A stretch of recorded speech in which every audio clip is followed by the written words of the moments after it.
नमस्ते. आज नानाच्या 200 एकर प्लॉटला आपल्या रोपवाटिकेला सहकार मंत्र्यांची व्हिजिट होत आहे. त्यांचं आगमन या ठिकाणी झालेलं आहे. रोपं तयार केलेली आहेत बाहेर पण द्यायला.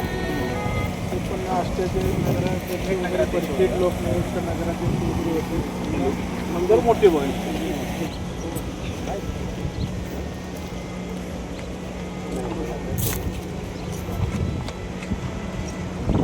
मिक्स करून जमीन तयार केली. 6 फुटाच्या सऱ्या सोडल्या आणि आता लागण करायच्या अगोदर 2 ट्रॉल्या परत एकदा सरीमध्ये शेतकर टाकलं. आमचा बेसल जो असतो ठरलेला डोस तो ह्याच्यामध्ये टाकला आणि तो मिसळून घेतला आता माती. आता उद्या सकाळी आता याची लागण सुरू होणार आहे.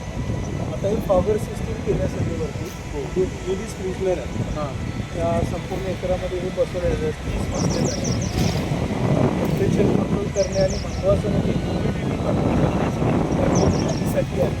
त्याचे डिजिटल आतल्यामधून सेन्सर बसले की बाहेर त्याचं ते कळत राहतं. किती टेम्परेचर वाढले काय करायचं त्या गोष्टी पॉवर चालू करणे आणि बंद करणे ह्या 2 गोष्टी असतात. त्याला ॲटोमेशन करायचं आणि तिथं आहे नाही ह्याचं ट्रिपने जाणार. ट्रिपची सोय करून ठेवते. लागण झाली की मग ट्रॅक्टर करते.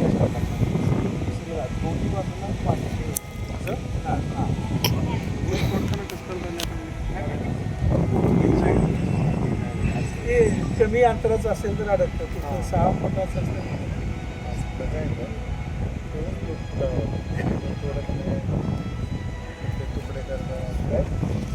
10% नुकसान होतच आहे. हे संपूर्ण ठिबक सिंचन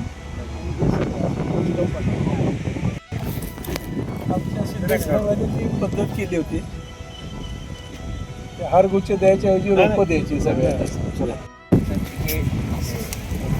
त्या सगळ्या गोष्टी आता जमवायचं काम मार्गदर्शनाखाली कंडिशन चांगली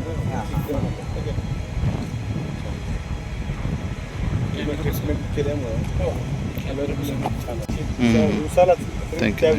ड्रिपच्याऐवजी जर स्प्रिंकलर केलं तरी चालण्यासारखं आहे. पण सफिशियंट पाणी त्याला मिळेल का हा एक भाग असतो आणि सगळी जमीन भिजली जाईल. त्यामुळे तणांचा प्रादुर्भाव थोडासा वाढेल हा एक दुसरा भाग. तोही एकदा मी प्रयोग केला आहे. संपूर्ण 1 वर्ष स्प्रिंकलरवरतीच ऊस काढला. आला चांगला. पण त्या शास्त्रज्ञांनी ते समजावून सांगितलं की याच्यात काय काय अडचणी येऊ शकतात. जनरल सगळ्यांना जनरलाइज करायला नको. स्पेसिफिक केलं ते ठीक आहे. तुम्ही लक्ष द्या काय रोग आला तर त्याला तुम्ही कंट्रोल कराल. पण जनरल सगळं हे होणार नाही. आता सगळंच तयार केलं स्ट्रक्चर. आता उद्यापासून लागण होणार आहे. यावर्षी मात्र 200 टन एकरी काटायचंच आहे. आपण तयारी केली. 30-31 एवढा प्रयोग आहे तो 30 गुंठ्याचा आहे. 150 टन ऊस निघायलाच पाहिजे असं त्याचं लक्ष आहे. गोड कधी करणार म्हणून पुढच्या नोव्हेंबरमध्ये 17 महिने 17 अडचणी लागेल. साधारणतः 48, 50, 52 पेऱ्या असतात. वॉटरशूट त्याचे येतात सर. ते 4.5-5 किलोचं एक वॉटरशूट असतं आणि ते साधारण 6,000 ते 7,000 एका एकरामध्ये. म्हणजे त्याचंच 30 टन आम्हाला जाणवतं.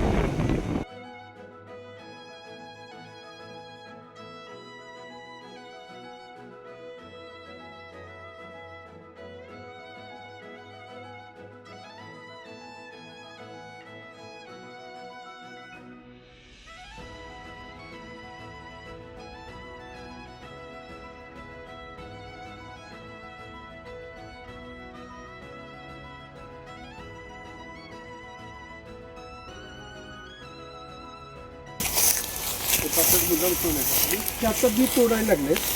थोडंसं इथे पडते खाली तोडलेलं. आता हे 10 महिन्याचं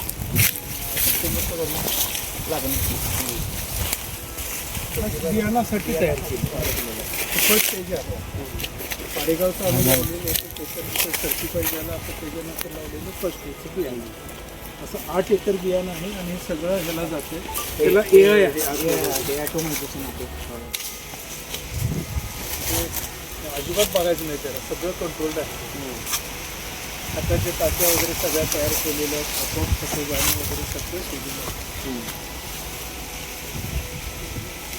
त्याची क्वालिटी बघण्यात लागते. हो ना, काम केअर. आता याला काय दर तुम्हाला मिळणार? आता आपण इथं 8,500 रुपये गुंठा दर काढलाय सर. त्यामध्ये 1.5 एकर लागण जर एक डोळ्याची केली तर 1.5 एकर लागण होती एका गुंठ्यामध्ये. 8,500 जर काढले तर 3-3.25 लाख रुपये होते. हां. म्हणजे 100 टनाचे पैसे जर आपण घेतो. फक्त एवढंच की शेतकऱ्यांना चांगलं बियाणं उपलब्ध होतं. 8 एकर असल्यामुळे भरपूर याच्यात लागण होते. आणि असा सगळा ऊस असल्यामुळे पटापट सुरू झाला. कालच फुटायला सुरुवात झाली. मला वाटतं एक महिन्याभरात 8 एकर संपले. तुमचं काय 7व्या महिन्यात 8व्या महिन्यात असते लागवड? 7व्या महिन्यात. आता ती तयार केली आहे जमीन. आता ती आणि 8 दिवसात चालू होईल लागवड. जूनमध्ये चालू होतं त्याचं. म्हणजे डोळ्या पद्धत का रोप लावलं? काही डोळे पद्धतीनं, काही ऊस आणून रोप तयार करून मग लावतो. असं पण आहे. फाउंडेशनचं बियाणं आणलं की डायरेक्ट लावायच्या ऐवजी ते जे ट्रेमध्ये रोपं तयार करायचं. हां, आणि मग नंतर लावायचं. तिथं आपण केलेली रोपं